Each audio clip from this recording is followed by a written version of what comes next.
El pastel me golpeó antes de que viera moverse a Nerea. El fondant se aplastó contra mi nariz y mis labios.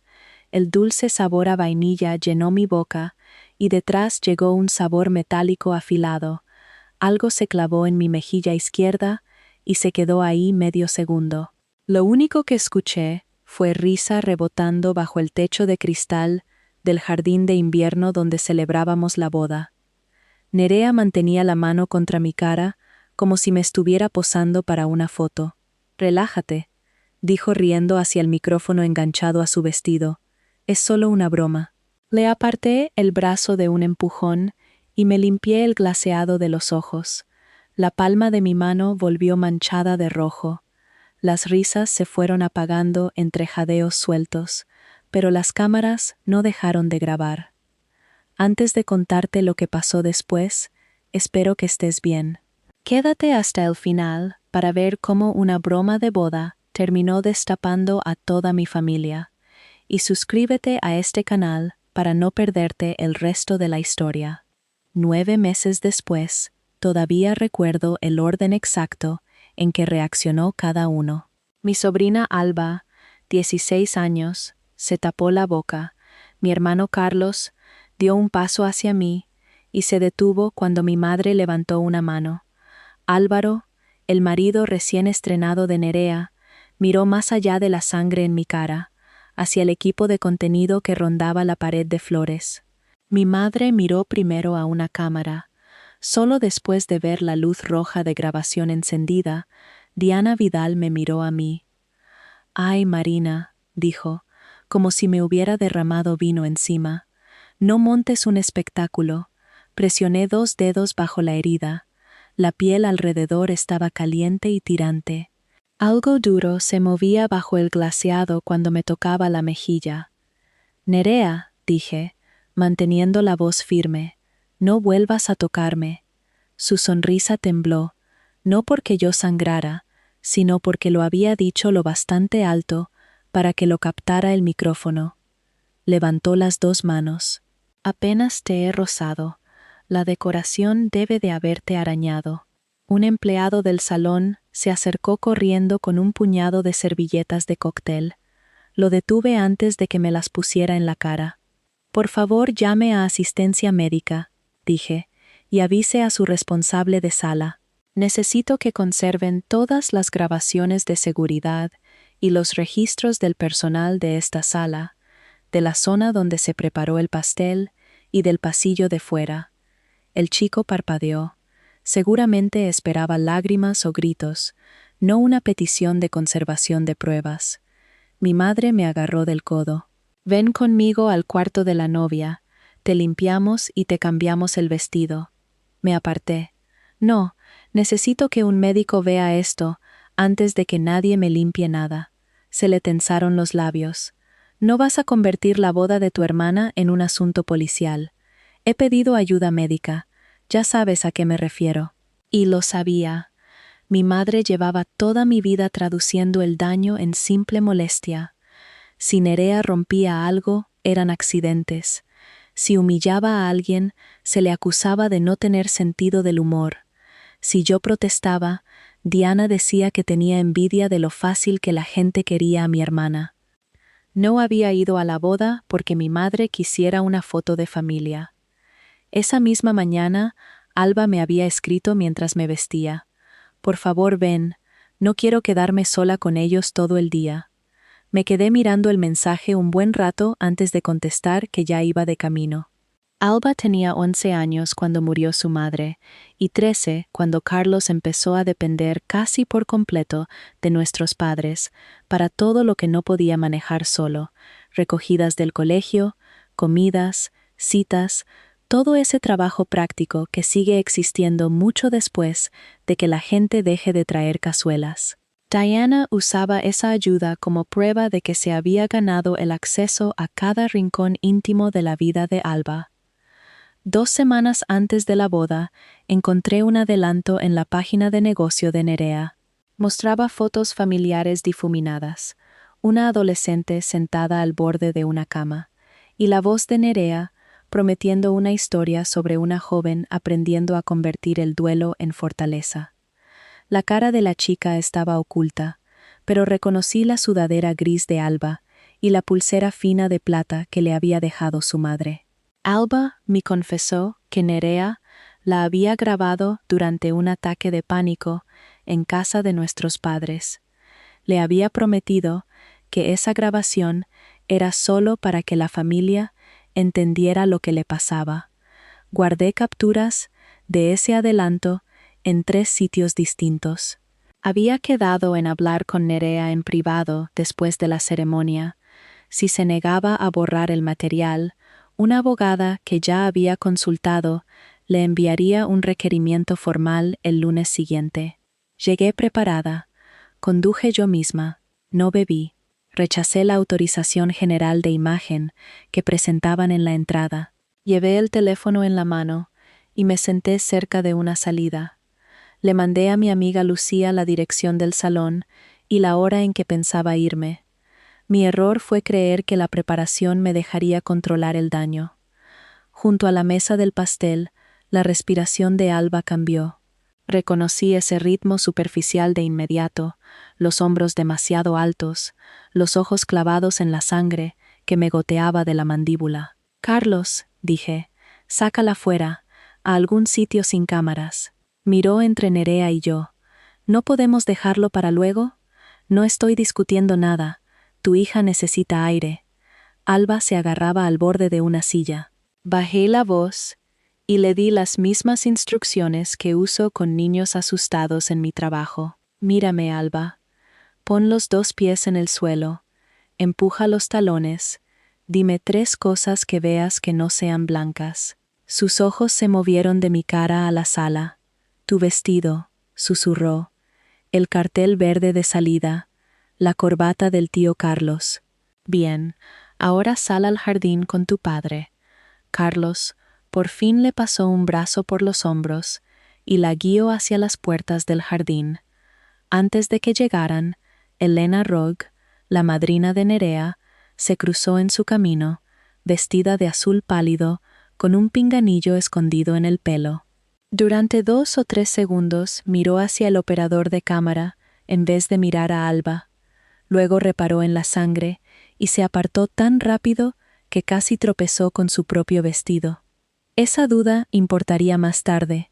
En ese momento solo registré que la habían colocado ahí para mantener a la gente dentro del encuadre. Mi padre, Ramón, se acercó lo suficiente para hablar sin que la mayoría de invitados le oyera. «Conozco a un médico del pueblo», dijo. «Podría echarle un vistazo con discreción. Voy a urgencias. Eso dejará constancia». Me miró. «Sí». Bajó la voz. «No tienes que decidir nada estando alterada». «No estoy alterada. Estoy herida».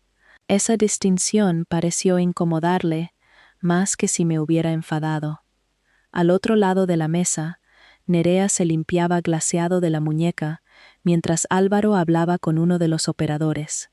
«¿Habéis grabado la reacción?», le preguntó.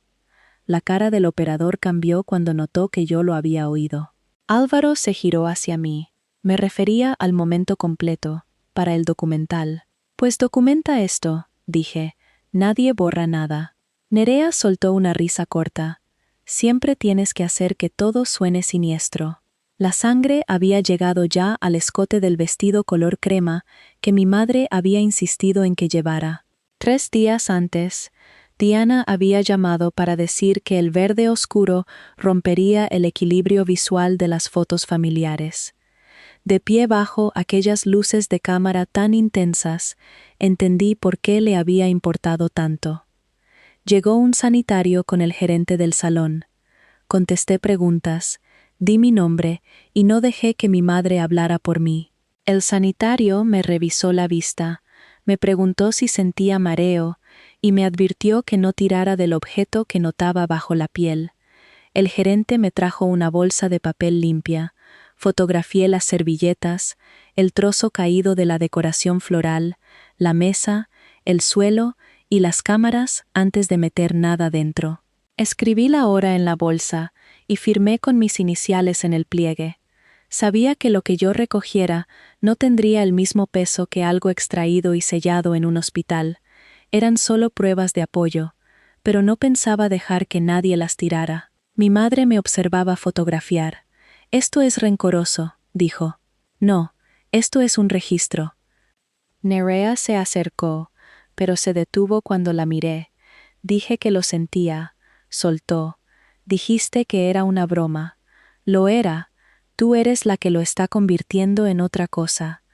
Una nueva oleada de dolor me atravesó la mejilla, ardiente, eléctrica.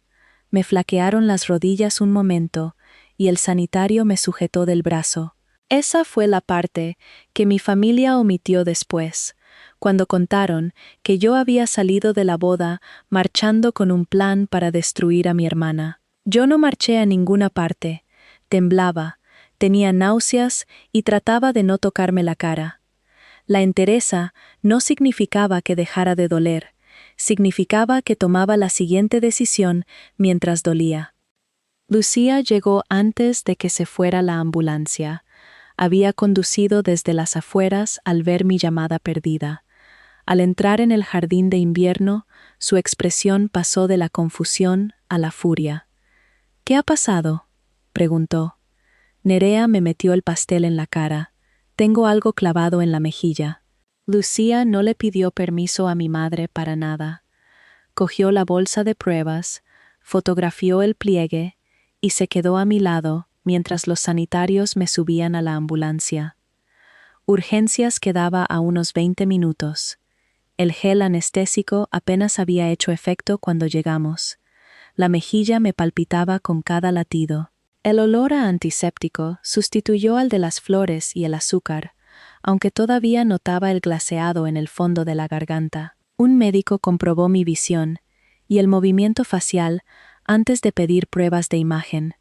No había llegado nada al ojo, ni se había roto ningún hueso facial. Tenía 2 heridas punzantes y un desgarro que necesitó 6 puntos. Una rama nerviosa sensitiva se había irritado, lo que explicaba el hormigueo extraño que subía hacia mi labio superior. Tras la anestesia local, el médico retiró el primer objeto con pinzas, un alfiler de tocado con cabeza de perla, de los que se usan en los ramilletes de boda. El segundo era casi idéntico, con un trozo de alambre floral doblado en un extremo. La última pieza era una tira rígida de plástico negro cubierta de crema y azúcar. El médico no especuló sobre quién había colocado aquello, ni si formaba parte de una decoración normal. Solo describió tamaño y estado, mientras una enfermera etiquetaba cada envase. «Como usted ha denunciado que otra persona le clavó esto en la cara», explicó la enfermera, «lo sellamos todo por separado y documentamos quién lo maneja a partir de ahora». La vi colocar precinto de seguridad en los envases y firmar el formulario de cadena de custodia. Cuando terminaron los puntos y el dolor bajó lo suficiente para pensar con claridad, llamé a la policía por la línea no urgente.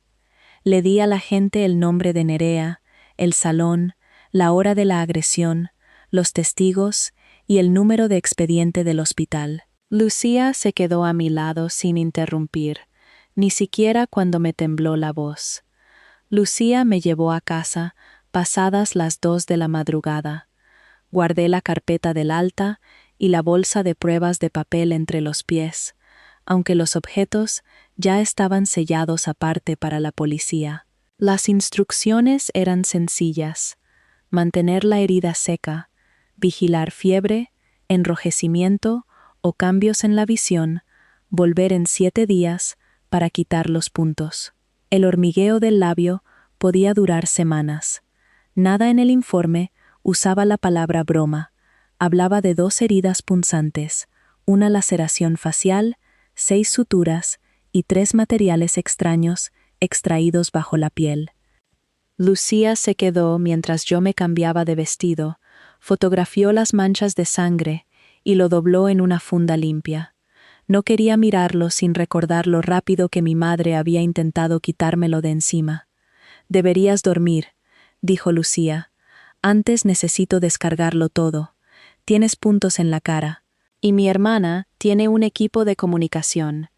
Abrió el portátil mientras yo hacía copia de las fotos, una carpeta cifrada, un disco externo y la nube que había creado al encontrar el adelanto sobre Alba. También descargué cada mensaje llegado desde que salí de la boda. Ninguno preguntaba si me había dañado el ojo. Mi madre había enviado 12 mensajes. El primero decía: llámame antes de tomar ninguna decisión permanente. El sexto ya no fingía preocupación. Tienes que decir que fue un accidente. Mi padre dejó 2 audios pidiéndome que no hiciera nada hasta hablarlo en familia. Carlos preguntó si el nombre de Alba había salido en mi denuncia. Nerea mandó una nota de voz a la 1:37 de la madrugada.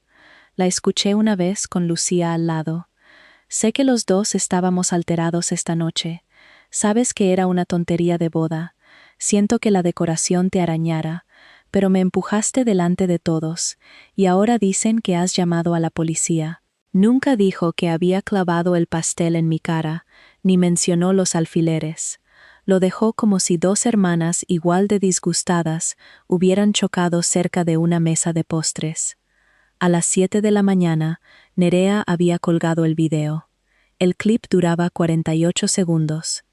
Empezaba conmigo apartando su brazo justo en el momento en que se acercaba por detrás, agarraba el ramillete reforzado y me lo clavaba en la cara. Ese fragmento había sido cortado. El montaje mostraba el glaseado ya cubriéndome mientras Nerea retrocedía con las manos en alto, y luego cortaba a mí, diciendo: no vuelvas a tocarme. La sangre en mi mano apareció menos de 1 segundo. Habían añadido música suave y dolida bajo la escena. El titular decía: mi hermana no pudo dejarme tener un solo día feliz.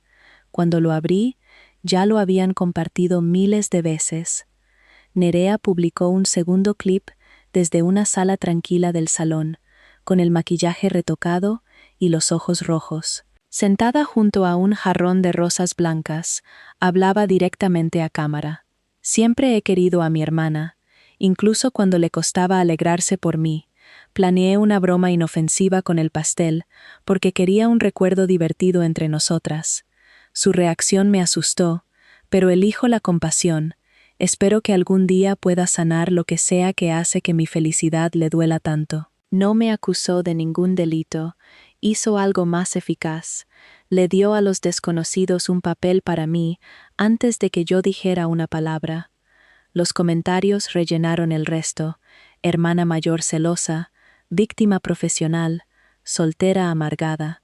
Alguien ralentizó el clip editado y marcó mi mano levantada como prueba de que había querido golpear a Nerea. Otro dijo que la sangre parecía colorante alimentario. Abrí las fotos que Lucía había tomado en el hospital. La hinchazón se había extendido hacia el ojo, los puntos se veían negros contra la piel desgarrada. Durante varios minutos redacté una respuesta. Describía los objetos extraños retirados de mi mejilla, listaba el número de informe hospitalario, adjuntaba una foto de los envases sellados y otra del vestido manchado. Quería demostrar que la herida era real y que Nerea no me había untado simplemente de crema. Entonces llamé a la abogada que había consultado sobre el video de Alba. No publiques todavía las fotos, dijo tras revisar los clips de Nerea. Guarda los archivos originales, anota las direcciones y déjame enviar los avisos de conservación de pruebas. Puedes hacer una única declaración factual, nada emocional, nada sobre Alba. Ella ya decidió lo que pasó, decidió lo que vio su público. Eso no es lo mismo que decidir lo que mostrará la evidencia. El domingo por la tarde ya había firmado un contrato de representación y pagado 7.500 euros de provisión de fondos con mis ahorros. Mi abogada preparó requerimientos dirigidos al salón, a la pastelería, a la productora de Nerea y a todos los operadores de cámara conocidos, exigiendo conservar vídeo, fotografías, correos, registros de equipo, audio en bruto y archivos de edición relacionados con la boda. El gerente del salón fue el primero en responder, porque yo había pedido conservación antes de irme. Ya había instruido a su empresa de seguridad para que no sobrescribiera las grabaciones. Esa fue la primera decisión que sentí que realmente importaba. Mi madre respondió a mi silencio, enviándome un comunicado que había redactado por mí. Los ánimos se calentaron durante una broma familiar inocente. Mi hermana y yo lamentamos ambas cómo reaccionamos. Me estoy recuperando de un pequeño rasguño y hemos resuelto el malentendido en privado. Por favor, respeten la felicidad de nuestra familia. Había escrito mi recuperación, mi perdón y mi silencio sin pedírmelos. Debajo del texto añadió: «Públicalo antes de que tu jefa vea lo que dice la gente».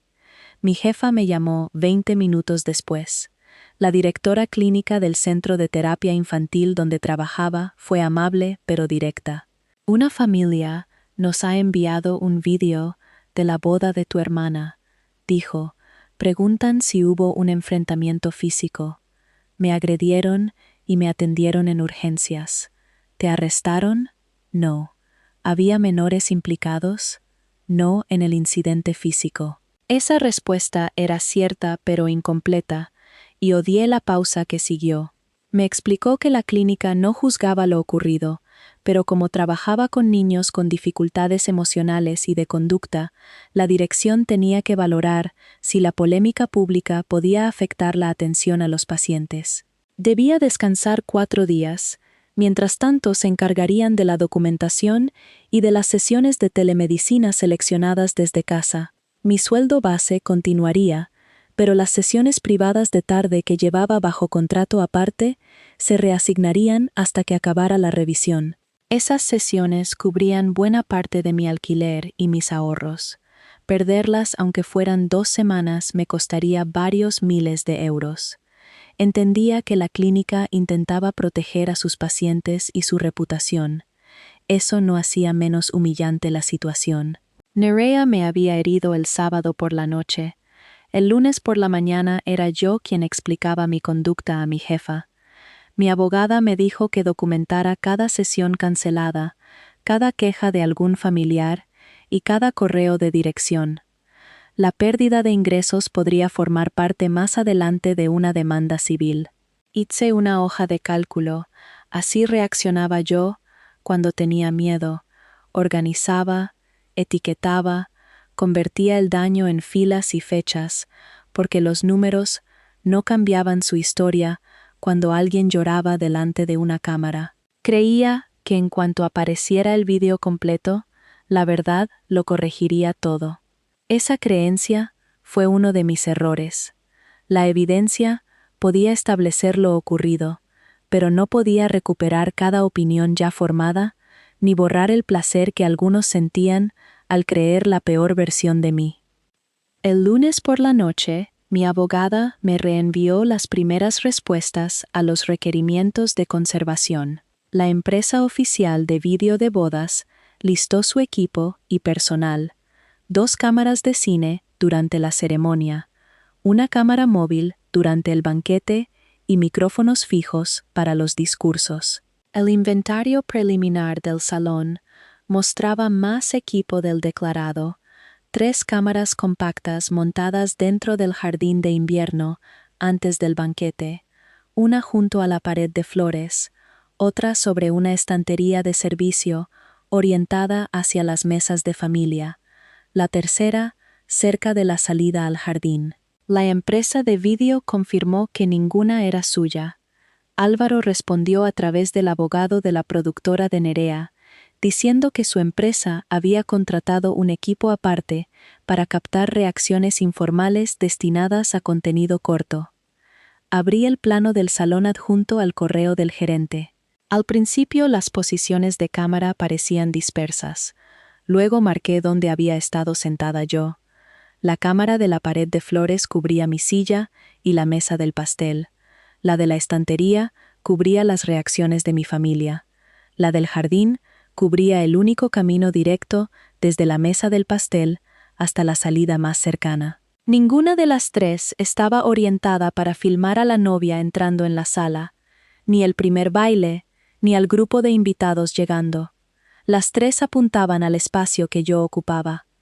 En una versión guardada en caché de la página de Nerea, también encontré un crédito bajo uno de sus vídeos familiares antiguos, editado por Nora Prats. Ese nombre no aparecía en la lista actual del equipo de la boda. En ese momento, no sabía por qué importaría una antigua editora, pero amplié el plano hasta que los ángulos de cámara formaron 3 triángulos superpuestos alrededor de mi silla. Aquella boda no había sido cubierta como una celebración, había sido cubierta como una escena.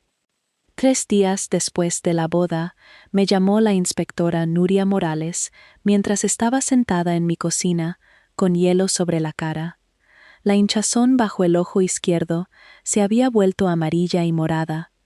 El labio superior seguía hormigueando cada vez que sonreía, así que había dejado de intentarlo. Hablamos con su hermana y su cuñado esta mañana, dijo la inspectora. Me erguí aunque no podía verme. En su casa, sí, les pedimos que conserven cualquier teléfono, ordenador, mensaje, material de planificación y decoración sin usar relacionada con la boda. ¿Aceptaron? Se les advirtió que no destruyeran nada. No era la respuesta que quería, pero era la que ella podía darme. Pregunté si Nerea había admitido conocer los alfileres. La inspectora hizo una pausa. Su hermana declaró que cogió un trozo de pastel que contenía una flor de azúcar. Dijo que no sabía cómo estaba construida la decoración. Y su madre estuvo presente en parte de la conversación. Leí después el resumen oficial que mi abogada obtuvo por los cauces adecuados. Diana había aparecido menos de 10 minutos después de que llegaran los agentes. Les dijo que había ido a ayudar a Nerea a responder al acoso online por la boda. Según el informe, Diana interrumpió varias preguntas, corrigió el orden en que Nerea describía los hechos y se refirió repetidamente a las heridas como un accidente de pastelería. La inspectora había escrito una frase en el margen de sus notas. La madre intentó responder preguntas dirigidas a la hija adulta. En la comisaría, mi abogada me recordó que estaba allí como denunciante, no como sospechosa, pero eso no significaba que todas las respuestas fueran cómodas. No adivines, dijo, no exageres. Si no sabes algo, di que no lo sabes. No tengo nada que ocultar, le contesté. A cualquiera se le pueden hacer parecer feos sus contactos, me dijo, y tenía razón. La inspectora Morales y otro investigador se sentaron frente a mí en una sala pequeña, con una cámara montada en una esquina alta. Les di la cronología completa, desde que llegué al salón hasta que Lucía me llevó a casa desde el hospital. Describí el pastel golpeándome, a Nerea sosteniéndolo ahí, la sangre, la respuesta médica y mi petición de que conservaran las grabaciones. Luego me preguntaron por qué había asistido a la boda, si los mensajes entre Nerea y yo mostraban meses de tensión. Les hablé de Alba. No entré en detalles del ataque de pánico. Expliqué que Nerea parecía haber grabado un episodio médico o emocional vulnerable de mi sobrina menor de edad, y lo había anunciado como parte de un proyecto comercial. ¿Amenazó a su hermana por ese video?, preguntó el otro investigador. Le dije que si lo usaba sin permiso válido, involucraría a una abogada. ¿Le dijo que destruiría su negocio? No. Morales abrió una página impresa. Escribió usted: si construyes tu carrera humillando a gente que confía en ti, algún día alguien te hará responder por ello. Recordé haberlo enviado en julio, después de que Nerea publicara un video de mi padre quedándose dormido en una cena familiar, con subtítulos que insinuaban que había bebido demasiado. Es mi mensaje, dije. Podría interpretarse como amenaza. Podría. La conversación completa muestra lo que quise decir. Le entregué la exportación íntegra de mi teléfono. No había seleccionado solo los mensajes en los que quedaba tranquila.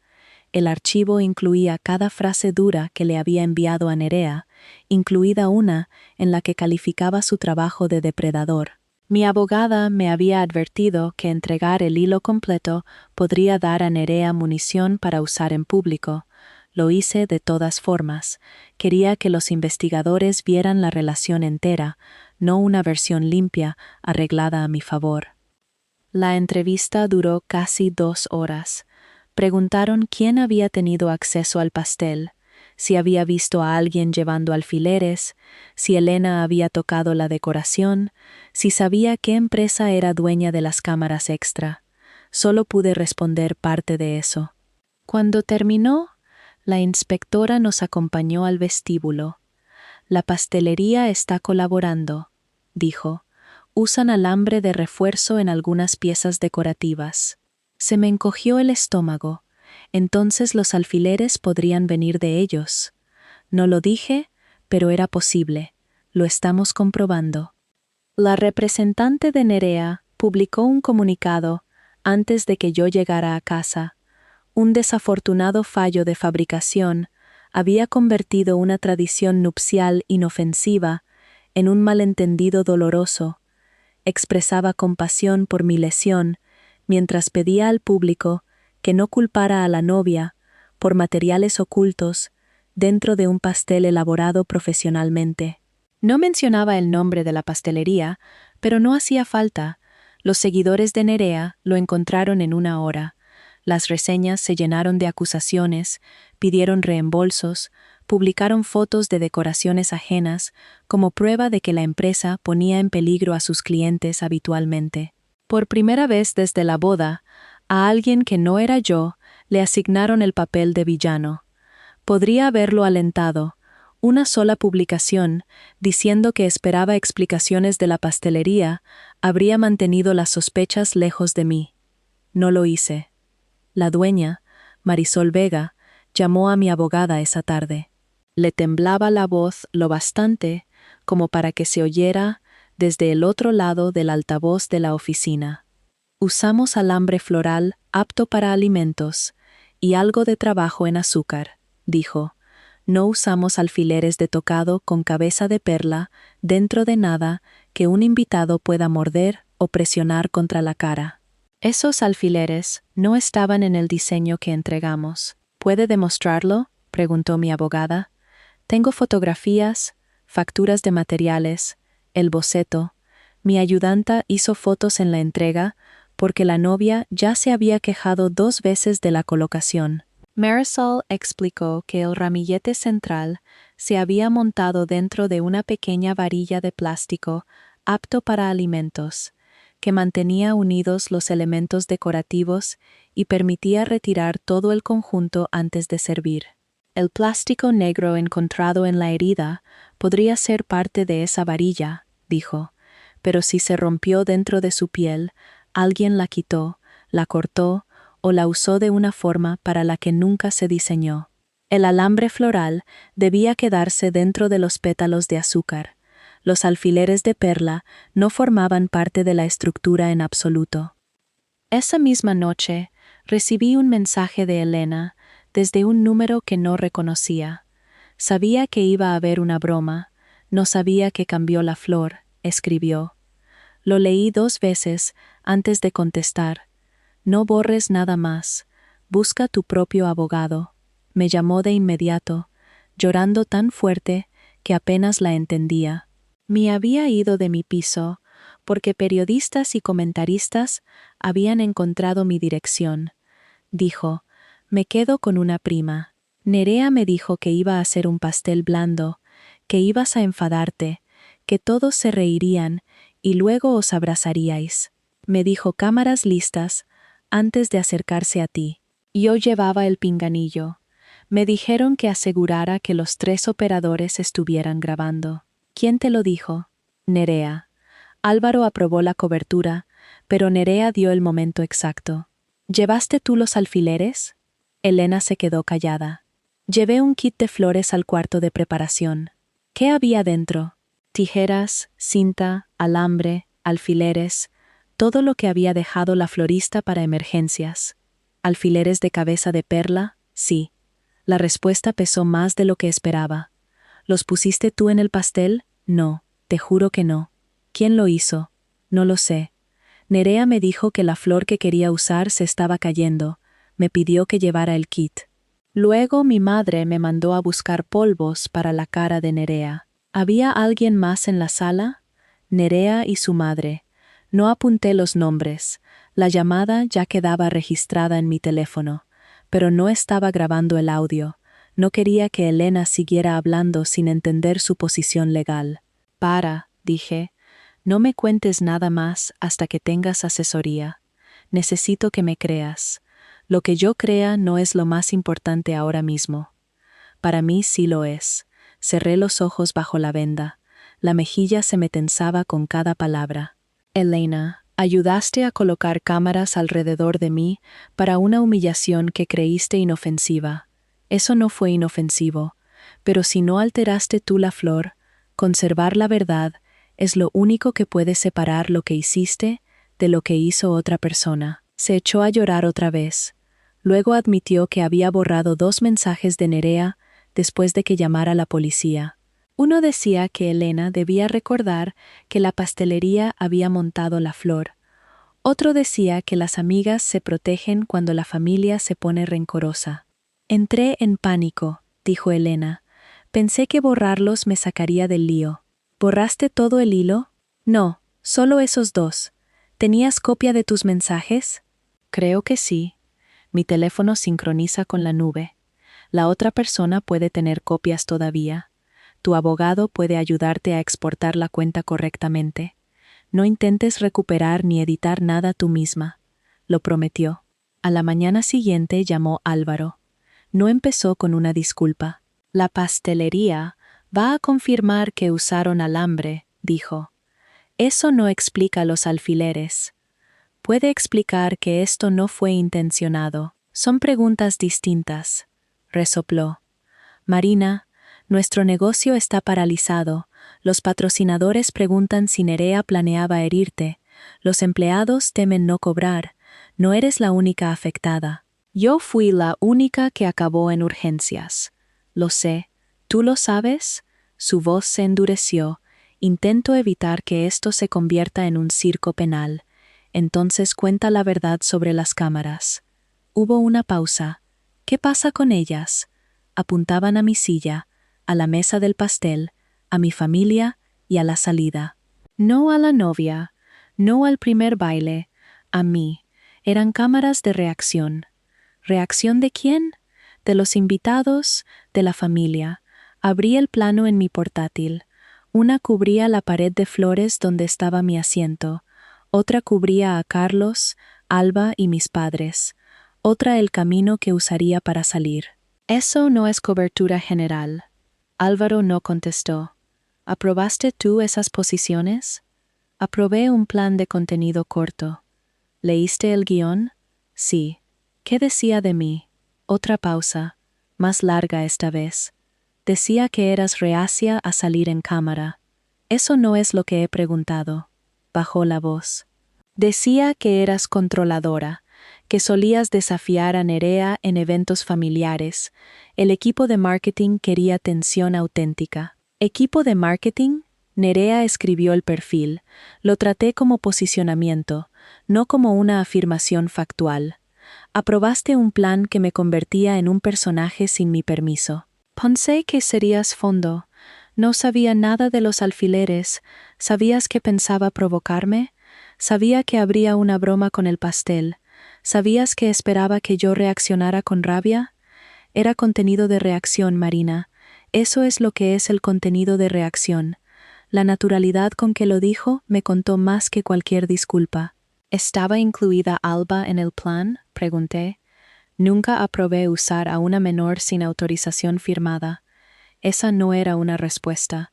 No he visto ningún montaje final sobre Alba. ¿Has visto el material en bruto? No.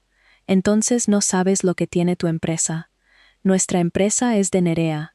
Acabas de llamarla nuestra. Colgó pocos segundos después. Las fotografías de Marisol llegaron esa tarde. La primera mostraba el pastel terminado en la cocina de la pastelería, el ramillete central erguido dentro de una varilla translúcida. sin cabezas de perla visibles, sin tira negra sobresaliendo de la base.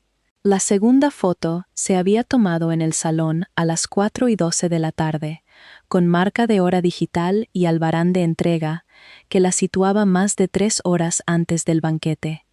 La flor seguía intacta dentro de la varilla protectora. La última foto mostraba a la ayudante de Marisol junto al pastel tras montarlo, con la puerta del pasillo de preparación abierta detrás de ella y un cartel de acceso restringido en la pared.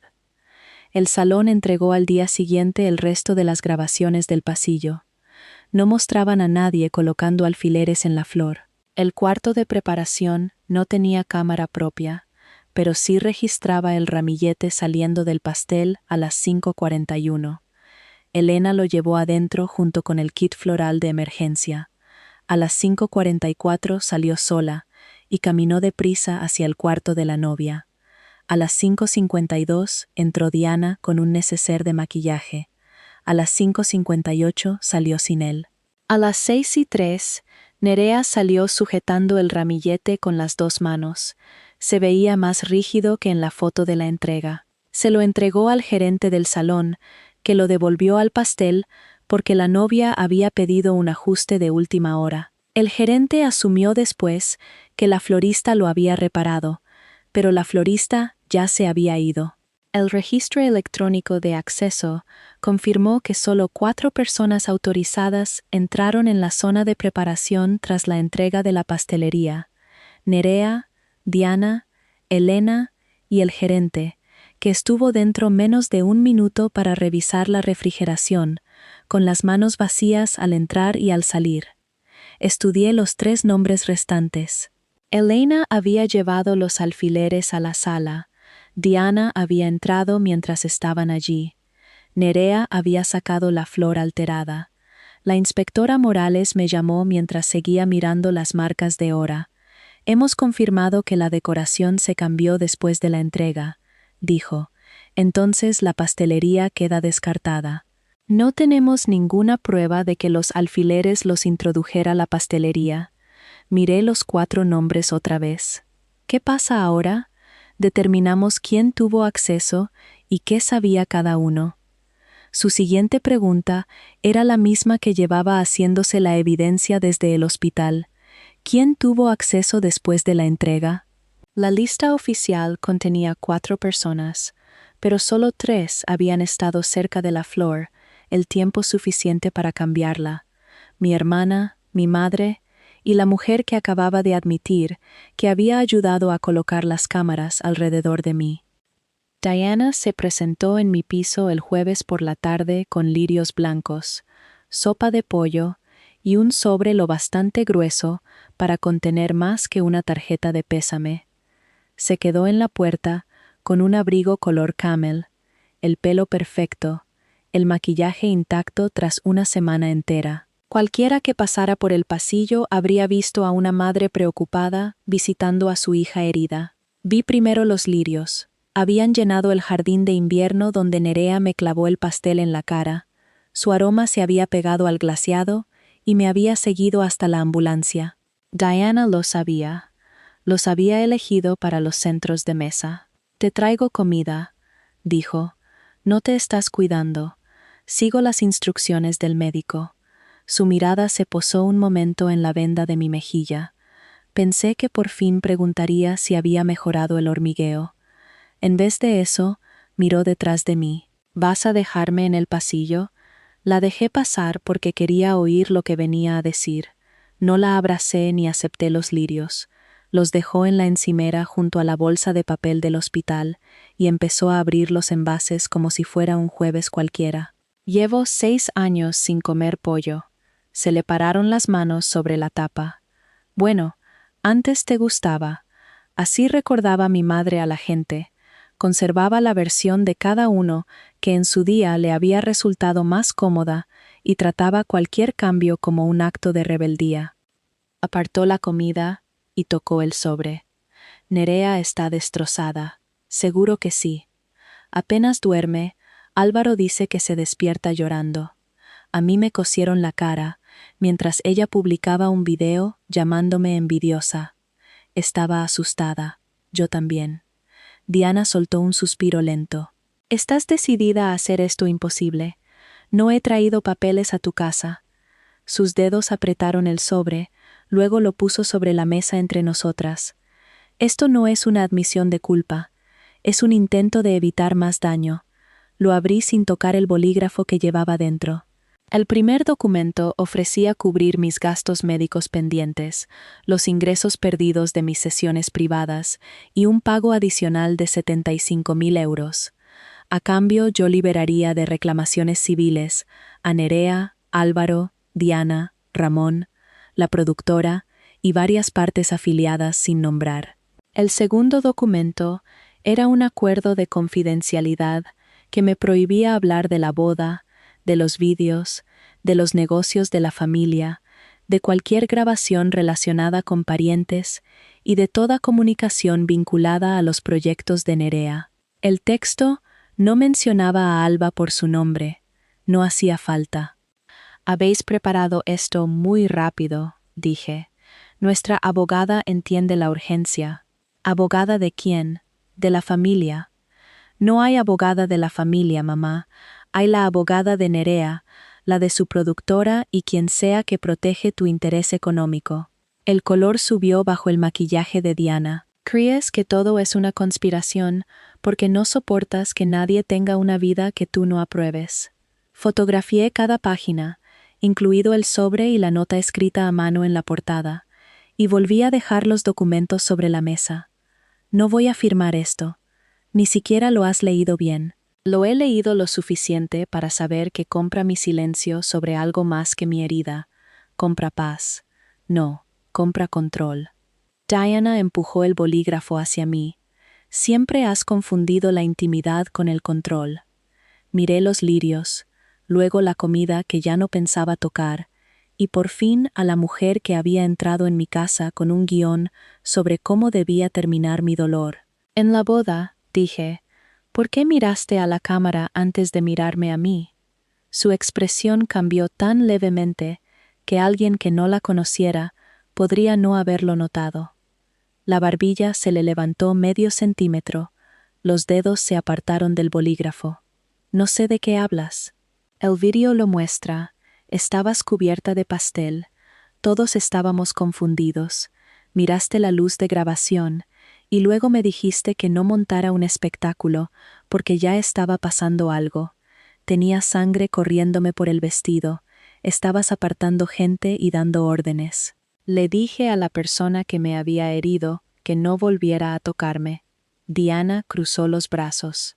Siempre sabes cómo hacer que suenes razonable después. Esa frase me dijo que no había venido a entender lo ocurrido, había venido a restaurar la versión en la que yo era el problema. Aparté el sobre. Mi abogada responderá. Apretó la boca. Meter abogados en esto no cambiará quién eres. No, cambia lo que puedes conseguir. Se levantó tan rápido que la silla rascó el suelo. Durante unos segundos nos miramos por encima de la mesa. Luego se suavizó. Es la versión más peligrosa de tu madre, Marina. Sé que crees que te fallé, dijo. Tal vez lo hice de formas que no entendí, pero destruir el futuro de tu hermana no te va a sanar. No intento destruir su futuro. Has congelado sus contratos, has asustado a sus empleados, has llevado a la policía a su casa 3 días después de su boda. Denuncié una agresión. Fue un accidente. Entonces, ¿por qué el acuerdo exige silencio sobre cada grabación familiar? Diana miró hacia la ventana. Eso fue suficiente. Cuando se fue, guardé los documentos en una carpeta y llamé a mi abogada, que me instruyó no responder directamente, y envió un mensajero a recoger los originales esa misma tarde. A la mañana siguiente, mi abogada me reenvió un correo, entregado voluntariamente por la coordinadora del salón. El asunto era notas visuales finales de familia, enviado 5 días antes de la boda por la estilista que trabajaba para la productora de Nerea. La mayor parte trataba de flores, ropa de mesa, maquillaje apto para cámara y el horario del atardecer bajo el techo del jardín de invierno. Una línea me mencionaba a mí: mantener a Marina en colores claros. Los oscuros desaparecen en cámara. Diana me había llamado 3 veces esa misma semana para objetar al vestido azul marino que pensaba llevar. Decía que el color era severo, que me haría parecer mayor, que las fotos familiares debían sentirse cálidas y que Nerea había elegido para mí un vestido color crema, a bastante coste. Al principio me negué. Luego Alba me pidió que dejara de discutir, porque Diana llevaba días quejándose de eso. Serí, no por mi madre, sino porque no quería que Alba cargara con otro conflicto el día de la boda. El correo no demostraba que Diana quisiera que la sangre resaltara sobre tela pálida. Podría haber sido una instrucción visual normal para un evento filmado, pero establecía algo importante. Mi ropa se había discutido como parte de la producción. El plano de mesas contaba la misma historia. El original, creado 6 semanas antes de la boda, me colocaba al final de la mesa familiar, cerca de las puertas del jardín. Esa posición me venía bien, podía salir sin cruzar la pista de baile, y Alba quedaba a 2 asientos. Un plano revisado se había subido a las 8:14 de la mañana del día de la ceremonia. Mi silla se había movido más cerca de la mesa del pastel, bajo el foco fijo más brillante, donde las 3 cámaras no oficiales podían captarme. La coordinadora del salón, Anna Bosch, aceptó hablar con mi abogada. Me sumé a la llamada, pero dejé que la abogada hiciera casi todas las preguntas. Ana sonaba agotada.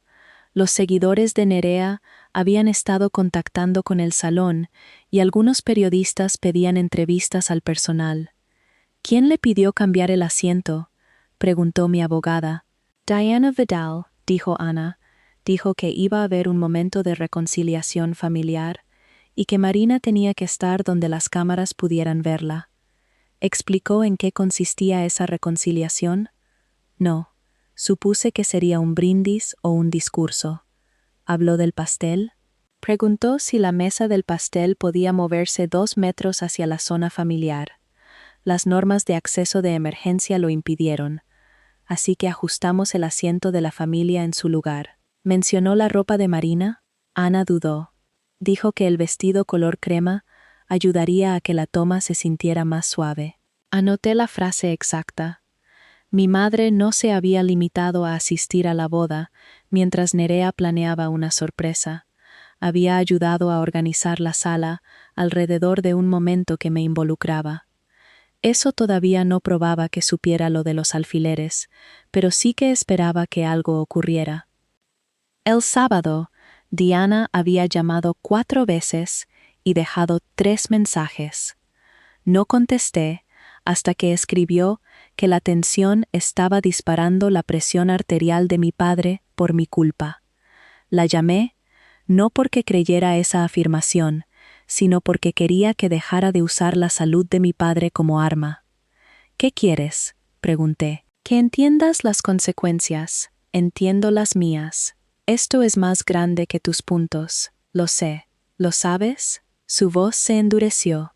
La serie de Nerea apoya a gente real, a su equipo, a tu padre, a mí, el fondo educativo, los compromisos que ya ha asumido. ¿Qué fondo educativo? Diana se quedó callada. El de Alba, dijo por fin. Me enderecé. ¿Qué tiene que ver Alba con la serie de Nerea? No tergiverses mis palabras. Has dicho que la serie apoya el fondo educativo de Alba. Era parte del acuerdo familiar. ¿Qué acuerdo? Nerea planeaba reservar un porcentaje del proyecto. Era generoso. ¿A cambio de qué? De contar una historia que podría ayudar a otras jóvenes. Apreté el teléfono. ¿Qué historia? La voz de Diana bajó. Alba ha estado inestable desde que perdió a su madre. Fingir lo contrario no la protege. Ahí estaba. No era una referencia accidental a un vago proyecto familiar. Diana sabía exactamente qué niña, qué dolor y qué grabación estaban en juego. Alba está de duelo, dije. No es contenido. Nadie ha dicho que lo sea. Acabas de atar su fondo de estudios a la serie porque el dinero de la serie podría ayudarla. ¿Quién dio permiso para usar el video? Carlos lo sabe. Nerea siempre ha documentado a la familia. Eso no es permiso. Ha aceptado dinero de ella. Eso tampoco es permiso. La paciencia de Diana se rompió. Crees que la moral es sencilla, porque nunca has tenido que criar sola a una hija. Carlos tenía 19 años cuando nació Alba. Luego perdió a su mujer. Tu padre y yo sostuvimos esa familia mientras tú visitabas los fines de semana y criticabas cómo lo hacíamos. Ayudé cuando Carlos me dejaba. Ayudaste en tus términos. Nerea creó oportunidades. Nerea grabó a Alba mientras no podía respirar. Captó un momento difícil que podría tener sentido. ¿Alba lo consintió? Tiene 16 años, no entiende el valor a largo plazo. Se me encogió el pecho. Mándame la autorización. ¿Qué autorización? La firmada que autoriza a Nerea a usar el ataque de pánico de Alba en una serie comercial. Mándamela a mí y a Carlos. Esto es exactamente por lo que nadie puede hablar contigo. Conviertes cada conversación en un interrogatorio, porque tú contestas cada pregunta menos la que hago. Diana colgó. Llamé a Carlos de inmediato. Contestó desde el coche. Oía el tráfico y el chasquido del intermitente. ¿Firmaste una autorización para que Nerea usara imágenes de Alba? Suspiró. Otra vez no. Mamá acaba de decir que el fondo de estudios de Alba está atado a la serie. ¿Qué fondo de estudios? Me dices que ahora. Nerea mencionó apartar dinero. Nunca acepté meter a Alba en un programa. ¿Firmaste algo? He firmado formularios del colegio, médicos, papeles del fideicomiso familiar. Mamá trae cosas continuamente. Eso no es una respuesta. No recuerdo haber firmado ninguna autorización de medios. Entonces compruébalo. Esto afecta a tu hija. Todo afecta a mi hija cuando necesitas un motivo para atacar a la familia. La mejilla me ardió bajo la piel que cicatrizaba. Si te niegas a mirar los documentos, la estás eligiendo a ella otra vez. La palabra otra vez cambió toda la llamada. Carlos dejó de hablar. Oí el intermitente varias veces más antes de que se hiciera el silencio. No tienes derecho a decirme eso, dijo. Intento que entiendas el riesgo. No, intentas ser el único adulto que alguna vez protegió a Alba. Eso no es lo que he dicho. Es lo que has querido decir, colgó. Estuve a punto de llamarle otra vez. Tenía los hechos de mi lado. Diana había admitido conocer el material. Carlos no recordaba haber firmado nada. Un proyecto comercial estaba usando el dolor de su hija como narrativa planeada. Pero el tono que había usado convirtió una pregunta urgente en un juicio sobre toda su vida. Había entrado en el mismo papel que acusaba a mi familia de asignarme. La hermana mayor competente, que creía que detectar el peligro antes le daba derecho a controlar a todos los demás. Le escribí. No debí decir otra vez. La autorización sigue necesitando comprobación. No contactaré a Alba sobre decisiones legales sin ti. No contestó. Alba me escribió esa noche desde una cuenta que no reconocía, sin foto de perfil ni publicaciones previas. Tía, soy yo. Por favor, no le digas a la abuela, escribió. Adjuntó 3 fotos. La primera mostraba el portátil de Nerea, abierto sobre un escritorio. Un programa de edición de vídeo llenaba la pantalla, y en la ventana de previsualización, Alba aparecía sentada en el suelo, con los brazos alrededor de la cabeza. La segunda mostraba una fila de pistas de audio, una etiquetada respiración de pánico limpia. La tercera mostraba el nombre del archivo en la parte superior del proyecto. Episodio 6. El punto de inflexión de Alba. Arco final. Se me helaron los dedos alrededor del teléfono. ¿Dónde tomaste estas fotos? Escribí. En casa de la abuela. En junio, Nerea dejó el portátil abierto. Hice las fotos porque me dijo que lo había borrado. ¿Abriste algún archivo? No, ya estaba ahí. ¿Todavía tienes el dispositivo que usaste? Sí. Guárdalo. No edites las fotos ni se las envíes a nadie más. No entres a las cuentas ni al portátil de Nerea otra vez. Dile a tu padre que me has escrito. Alba tardó varios minutos en contestar. Dirá que estoy empeorando todo. Necesitas saberlo. Deberías ser tú quien se lo diga, pero puedo estar presente cuando lo hagas. Otra pausa. Luego escribió. Le dije a Nerea que parara esa noche. Dijo que se lo agradecería cuando viera a cuántas chicas ayudaba. Me quedé mirando ese título otra vez. La peor noche de Alba no había quedado olvidada en un disco duro viejo. La habían limpiado, etiquetado, colocado dentro de un episodio y asignado un papel en el arco final de la serie de Nerea. Nerea no había guardado el material porque diera la casualidad de haberlo grabado. Lo había guardado porque ya sabía dónde quería usarlo. Carlos llegó al despacho de mi abogada 10 minutos tarde, con Alba al lado y una expresión que me dijo que había considerado dar la vuelta con el coche más de una vez.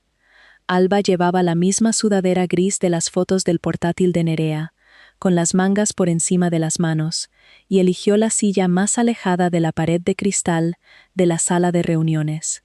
Mi abogada había organizado el encuentro para que ninguno tuviéramos que entrar en una comisaría ni en casa de nuestros padres. No había cámaras ni nadie grabando.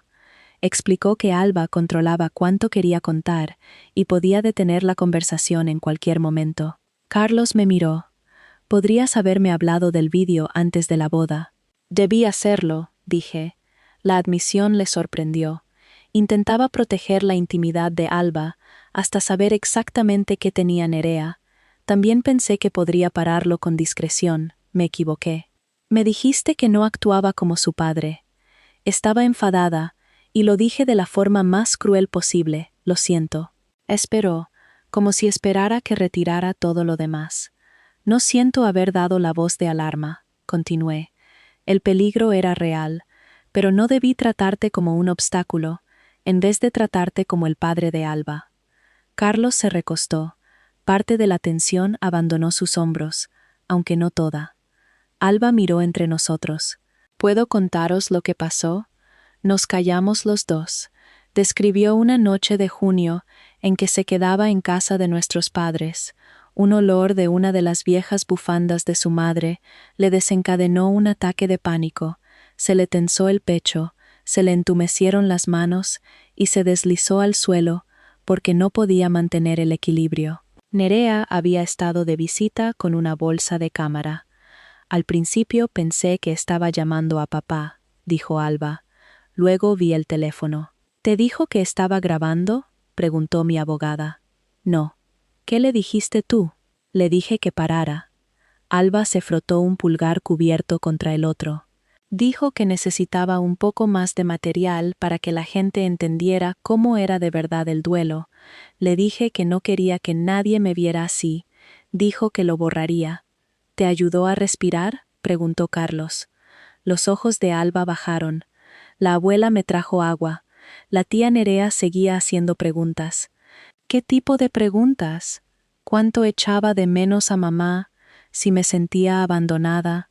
¿Si te culpaba a ti por trabajar tanto? Carlos perdió el color de la cara. Alba lo miró rápido. No dije que te culpara. Ya lo sé. Siguió preguntando hasta que la abuela le dijo que necesitaba tumbarme. Mi abogada preguntó si Alba había firmado algo o dado un acuerdo verbal para usar el vídeo. No. ¿Alguien mencionó que se metería dinero en un fondo de estudios? La abuela dijo que el programa de la tía Nerea podría pagar la universidad si yo cooperaba. Pensé que se refería a entrevistas más adelante. No sabía que ya tenían un episodio. Carlos se quedó mirando la mesa. Años atrás, cuando su mujer enfermó, nuestros padres habían empezado a gestionar formularios, citas y facturas por él. Tras su muerte, Diana siguió guardando copias de los seguros, los papeles del colegio y contraseñas que Carlos apenas usaba. Él había aceptado la ayuda porque se había convertido en padre a los 19 años y en viudo a los 32, y durante gran parte de su vida adulta, alguien más le había dicho qué crisis atender primero. Nerea mencionó un reportaje familiar la primavera pasada. Dijo que un porcentaje podría ir a una cuenta educativa para Alba. Le dije que podíamos hablarlo cuando hubiera una propuesta real. ¿Autorizaste a mamá a firmar algo?, pregunté. No. ¿Diste permiso a Nerea para usar el vídeo de un ataque de pánico? No, su respuesta llegó más rápido esta vez. Carlos abrió el teléfono y buscó entre sus mensajes. Tras varios minutos, encontró un texto que Diana le había enviado en julio. No te preocupes por el papeleo de Nerea. Yo me encargué del permiso familiar para que puedas centrarte en Alba. Carlos lo leyó 2 veces. Pensé que se refería a las autorizaciones generales de la boda, dijo. Alba habló bajito. No debería haber existido un permiso general para mí. No, dijo Carlos. No debería. Ese fue el momento en que dejó de preguntarse si yo estaba exagerando y empezó a preguntarse qué había firmado nuestra madre. La reunión terminó con un acuerdo claro. Nadie contactaría con Alba, ni Nerea, ni Diana, ni ningún patrocinador o abogado, sin que Carlos lo supiera. Ella decidiría qué detalles quería incluir en una declaración. Nadie publicaría las fotos que había tomado del portátil de Nerea. Por primera vez desde la boda, no salí de allí con otra responsabilidad más en mi lista. Carlos asumió el papel que debía haber tenido siempre. Él haría las peticiones como padre, mi abogada se encargaría de los registros, Alba decidiría qué pasaba con su propia historia. Esa tarde, busqué en mis archivos de trabajo un correo que Nerea me había enviado 5 meses antes. El asunto decía, borrador calendario familiar. Segundos después de enviarlo, Nerea había intentado recuperar el mensaje y lo siguió con otro, diciendo que el adjunto era un documento de proveedor obsoleto. La recuperación había fallado porque yo ya lo había abierto en mi ordenador del trabajo. Nuestro sistema hacía copia automática de los adjuntos descargados durante 30 días. Y más tarde había copiado el archivo a mi archivo personal mientras ordenaba la correspondencia de la boda. Nunca lo había vuelto a abrir. El adjunto no era ningún calendario de proveedores. Era un dossier de presentación de 96 páginas para un proyecto titulado Perfectamente Imperfectas. Las primeras páginas presentaban a Nerea y Diana como el centro emocional de una familia cercana pero complicada. Ramón aparecía descrito como el padre callado que evitaba el conflicto. Carlos era el viudo trabajador aprendiendo a aceptar ayuda. Alba se presentaba como una adolescente en duelo que se había cerrado a sanar. Luego llegué a mi página, Marina Vidal, la hermana mayor distante y controladora, muy formada, emocionalmente hermética y amenazada por la capacidad de Nerea de conectar con los demás. Su resistencia crea el conflicto que la familia debe superar. Leí la descripción 3 veces. Algunos detalles eran ciertos. Mantenía las distancias. Desafiaba a Nerea.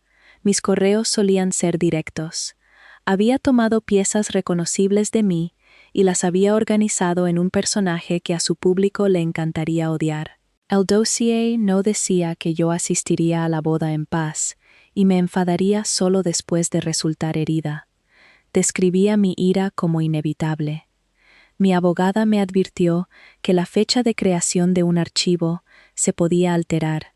El sello de tiempo del correo era más difícil de rebatir. Había recibido ese adjunto en abril, 5 meses antes de la boda.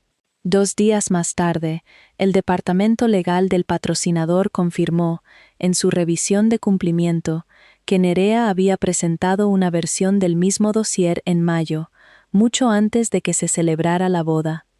Su registro de entrega coincidía con el nombre del archivo y el número de páginas. La copia del patrocinador contenía un calendario de episodios que la mía no tenía. Episodio 1 presentaba a la familia e insinuaba viejos resentimientos. Episodio 2 se centraba en el duelo de Alba. Episodio 3 estaba titulado Ruptura de boda. Debajo, Nerea había escrito: la incapacidad de Marina para alegrarse por su hermana provoca una ruptura pública. Nerea elige la gracia. Diana se niega a abandonar a ninguna de las dos hijas. El siguiente episodio prometía consecuencias, división familiar y una reconciliación privada. El episodio final se titulaba Sanar a las mujeres Vidal. Nerea había vendido mi colapso y su perdón antes incluso de tener licencia de boda. Cerca del final del dossier, encontré una página de imágenes promocionales de muestra. Una mostraba a una novia sin rostro vestida de blanco, otra mostraba a una mujer con vestido color crema levantando un brazo junto a un pastel de boda, y sobre la imagen las palabras: mi hermana celosa me arruinó la boda. El archivo se había presentado 4 meses antes de que Diana empezara a presionarme para que llevara ese vestido color crema. Mi abogada amplió la página y estudió la imagen. Esto no demuestra que planearan la agresión exacta, dijo, pero demuestra que habían planeado un conflicto público que te implicaba. Necesitaban que yo me convirtiera en esa persona. Necesitaban material que respaldara al personaje que vendieron. Pensé en las 3 cámaras alrededor de mi silla, en la luz más intensa, en el plano de mesas modificado, en Elena recibiendo instrucciones de no dejar que Nerea se apartara demasiado pronto. El pastel ya no era un acto aislado de crueldad, era producción.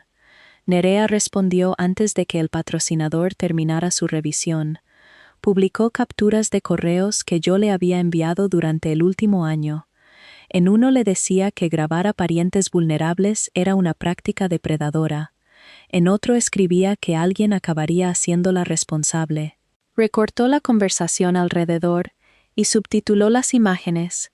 Mi hermana lleva meses amenazando mi carrera. Ahora usa un video familiar privado para exigir dinero. Nunca le había pedido dinero. Mi abogada había enviado avisos de posibles reclamaciones por gastos médicos, pérdida de ingresos y conservación de pruebas. Nerea lo llamó extorsión. Esta vez su historia funcionó porque los correos eran reales, sonaban fríos, sonaban de juicio, mostraban la parte de mí que había dejado de intentar convencer a Nerea con delicadeza años atrás. La clínica amplió su revisión interna otra semana. Mi sueldo base continuó, pero perdí un taller de fin de semana y el resto de las sesiones vespertinas del mes. Mi abogada añadió los contratos cancelados y los registros de nómina al expediente de daños. Quería publicar el dossier de inmediato. Una sola subida demostraría que Nerea me había descrito como la villana de la boda antes de que la boda ocurriera. Mi abogada aconsejó no publicar el documento completo porque también contenía información sobre Alba. Por una vez no discutí, podía redactarlo yo misma. Llamé a Carlos y a Alba. Nos reunimos otra vez en la misma sala de reuniones. Alba revisó las páginas que la mencionaban. Aceptó que mi abogada usara las capturas del adelanto, su declaración y partes limitadas del dossier en procesos legales y de cumplimiento con el patrocinador. Se negó a autorizar la publicación del video del ataque de pánico ni descripciones detalladas de lo ocurrido. Nada de clip llorando, dijo, aunque haga que la gente te crea. La miré. Estuve de acuerdo. ¿Y si siguen diciendo que mentiste? Entonces probamos lo que podemos sin usar lo que es tuyo. Carlos firmó la autorización parental para el uso legal limitado que Alba había elegido. También firmó las peticiones formales de conservación y retirada de su material. Antes de irnos, Alba me hizo una última pregunta. ¿Estás enfadada porque no te dejo enseñar el vídeo? No, y no era del todo cierto. Parte de mí quería la prueba más rápida disponible. Quería que desconocidos oyeran a Alba decir para e ignoraran que Nerea siguió grabando, pero querer usarlo no lo convertía en mío. Estoy enfadada porque os pusieron en una posición donde tienes que protegerte de la gente que decía estar ayudando, dije, no estoy enfadada con tu decisión. Asintió. La revisión de cumplimiento del patrocinador se abrió 11 días después de la boda. No la abrieron porque mi abogada se lo ordenara. Ella no tenía autoridad para obligar a una empresa privada a entregar sus registros sin un proceso formal de descubrimiento. La abrieron porque el informe hospitalario, la decoración alterada del pastel y el dossier de presentación crearon un problema que sus abogados ya no podían clasificar como drama familiar. La empresa había pagado por una serie construida alrededor de personas reales. Ahora una participante había resultado herida, otra era menor y negaba haber dado permiso, y el conflicto central parecía haberse planeado antes de que ocurriera. Su abogado accedió a compartir un conjunto limitado de documentos con los representantes legales de las partes implicadas. La empresa se reservó el resto por si la vía judicial exigía un descubrimiento formal. El primer archivo contenía la autorización que permitía a la productora de Nerea usar el nombre, la imagen, la voz, el historial médico y la historia personal de Alba. El nombre de Carlos aparecía al pie. Durante varios segundos nadie habló. Estábamos otra vez sentados en la sala de reuniones de mi abogada. Carlos miraba la firma electrónica como si mirarla el tiempo suficiente pudiera convertirla en algo que recordara haber hecho. Yo no firmé esto, dijo.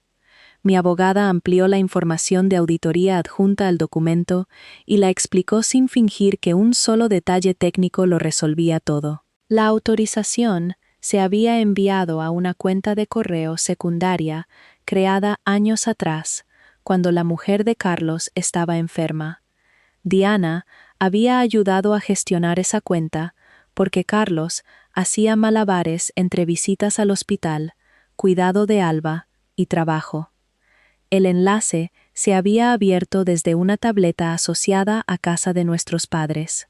El mensaje de verificación había llegado a un número de teléfono que Diana usaba para asuntos administrativos de la familia. Nada de eso probaba por sí solo que ella lo hubiera firmado. Un dispositivo se puede compartir. Una cuenta de correo puede usarla más de una persona. Una dirección puede identificar a un hogar sin identificar la mano que pulsó el botón.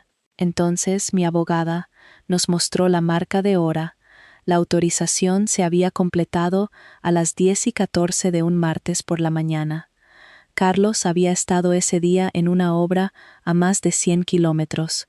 Los registros de su empresa, el control de acceso y el registro del vehículo lo situaban allí. ¿Alguna vez le dijiste a tu madre que podía firmar autorizaciones de medios por Alba? Preguntó mi abogada. No. ¿La autorizaste verbalmente? No. ¿Le dijiste que podía decidir si se vendía el material del ataque de pánico de Alba? La mandíbula de Carlos se tensó. Rotundamente no. Después venía la hoja de pagos. Listaba una contribución educativa proyectada para Alba, condicionada a la finalización y entrega de la serie. El dinero todavía no se había ingresado en ninguna cuenta a su nombre. Era una asignación prometida de ingresos futuros. Al lado había otro pago, honorarios de asesoría, Diana Vidal. Mi madre llevaba más de un año recibiendo un porcentaje de los ingresos del contenido familiar de Nerea. Carlos se recostó y miró al techo. Me dijo que Nerea estaba apartando dinero porque le importaba Alba, le pagaban por gestionar el proyecto. Sabemos que recibió honorarios, dijo mi abogada. Todavía no sabemos qué servicios afirmaba prestar, no asumamos más de lo que prueba el documento. Esa corrección iba dirigida a los dos. Llevaba años acusando a mi familia de doblar los hechos a su conveniencia. No podía empezar a hacer lo mismo solo porque esta vez la historia me favorecía. Carlos llamó a Diana desde la sala de reuniones y le pidió que se vieran esa noche en casa de nuestros padres. No me invitó. Un mes antes habría insistido en ir. Me habría dicho que necesitaba a alguien que entendiera la evidencia y pudiera evitar que Diana desviara la conversación. Esta vez me mantuve al margen. El enfrentamiento le pertenecía a Carlos, la firma era suya, y Alba era su hija. Supe lo que pasó después por él, por un correo que su abogado envió documentando su versión, y por un mensaje breve que Ramón reenvió más tarde a mi abogada. Carlos me contó que puso la autorización sobre la mesa de la cocina y le hizo a Diana una sola pregunta. ¿Firmaste con mi nombre? Al principio, ella dijo que había gestionado el papeleo como siempre lo hacía. Carlos preguntó otra vez. Diana dijo que él había estado desbordado y que ella lo había salvado de perder una oportunidad. Preguntó si la había autorizado a firmar. Ella dijo que él habría estado de acuerdo si Nerea le hubiera explicado bien los beneficios. Eso no es autorización, le dijo Carlos. Ramón intentó calmarlos. Dijo que la serie podría haber financiado terapia, universidad y estabilidad económica para Alba. Carlos preguntó dónde estaba el dinero de estudios. Diana dijo que el proyecto todavía no se había entregado. Preguntó cuánto había ganado ella gestionando a Nerea. Le pareció insultante la pregunta. Entonces, Carlos hizo la pregunta que terminó la discusión. ¿Dijo Alba que parara? Diana no contestó. Según Carlos, Ramón la miró y repitió la misma pregunta. Diana dijo que la grabación se había hecho en un momento emocional y no podía juzgarse sin contexto. Carlos se marchó antes de que ella pudiera convertir esa explicación en un consentimiento. A la mañana siguiente, Diana escribió un correo a mi abogada. Admitía haber completado la autorización, pero negaba haber falsificado nada. Escribió que creía tener autoridad familiar suficiente, porque Carlos le había permitido gestionar papeles del colegio, seguros y asuntos médicos tras la muerte de su mujer, e insistía en que él había hablado positivamente del proyecto de Nerea y habría aprobado la autorización si yo no lo hubiera influido. Esa admisión importaba porque conectaba el rastro de auditoría con una persona concreta. La tableta y la cuenta de correo secundaria dejaban de ser una prueba abstracta. Diana misma confirmaba haber rellenado el formulario y también confirmaba que Carlos no había aprobado ese documento en concreto de antemano. Nerea publicó otro comunicado esa tarde. Alegó que la disputa por la autorización de Alba era un malentendido entre un padre soltero desbordado y una abuela que llevaba años gestionando el papeleo familiar. Dijo que no se publicaría ningún material hasta que la familia llegara a un acuerdo. El comunicado la hacía parecer considerada. No mencionaba que ya había editado el material, construido un episodio alrededor y vendido ese episodio como parte de una serie comercial. El abogado de cumplimiento del patrocinador preguntó si Carlos y Alba permitirían una revisión restringida de la grabación original. No pedían publicarla, querían determinar si el material coincidía con las circunstancias descritas en el dossier y si Alba había objetado mientras se grababa. Mi abogada nos dijo que el vídeo completo podía revertir rápidamente la narrativa pública. Si la gente oía a Alba pedirle a Nerea que parara, se volvía difícil sostener que aquello había sido narrativa familiar voluntaria. Entendía el argumento legal. También entendía lo fácil que podía convertirse una revisión privada en una filtración pública, una captura de pantalla, un archivo copiado, un empleado que creyera que exponerlo servía a un bien mayor, y la peor noche de Alba pertenecería para siempre a desconocidos. Nos reunimos en una sala de revisión segura, en el despacho de mi abogada. El vídeo no se envió por correo, permaneció en una plataforma legal cifrada y cada acceso quedaba registrado. Alba se sentó entre Carlos y yo. Antes de que empezara la reproducción, mi abogada le recordó que podía detenerlo en cualquier momento. El vídeo se abría con una imagen inclinada del cuarto de invitados de mis padres. Alba estaba en el suelo junto a la cama intentando llenar los pulmones de aire. Diana se arrodillaba cerca con un vaso de agua. La voz de Nerea llegaba desde detrás del teléfono. «Dime qué sientes». Alba negaba con la cabeza. «¿Es porque echas de menos a tu madre?» Alba se cubría la cara. «No quiero que grabes». Nerea se acercaba en vez de bajar el teléfono. «Esto podría ayudar a que la gente entienda». «Para». La voz de Nerea se suavizaba con el tono que usaba para las entrevistas emocionales. «Dame solo 30 segundos más».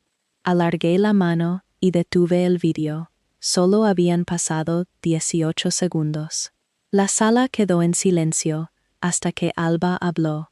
«Puedes enseñar esa parte», dijo. La miré.